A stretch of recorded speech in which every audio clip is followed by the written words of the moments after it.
அனைவருக்கும் வணக்கம்.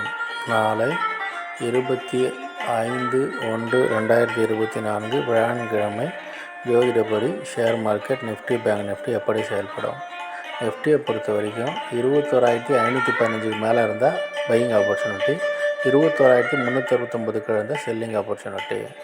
பேங்க் நிஃப்டியை பொறுத்த வரைக்கும் 45,269 மேலே இருந்தால் பையிங் ஆப்பர்ச்சுனிட்டி, 44,869 இருந்தால் செல்லிங் ஆப்பர்ச்சுனிட்டி. ஸ்டாப் லாஸ் ஸ்ட்ரிக்டாக மெயின்டைன் பண்ணுங்க.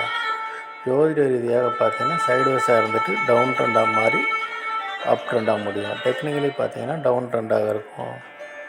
ஜோதிட ரீதியாக சிறப்பாக வேலை செய்வதில் மகிழ்ச்சி. டெலகிராம் சேனல் லிங்க் யூஸ் பண்ணி டெலகிராமில் ஜாயின் பண்ணிக்கோங்க. அஸ்ட்ரோஸ்ரீ சேனலை லைக் பண்ணுங்கள், ஷேர் பண்ணுங்கள், சப்ஸ்கிரைப் பண்ணுங்கள். நல்லது நடந்து கொண்டு இருக்கிறது. ஓம் ரீங் வசி வசி, சகலரும் வசி, சர்வமும் வசி. நன்றி, நன்றி, நன்றி.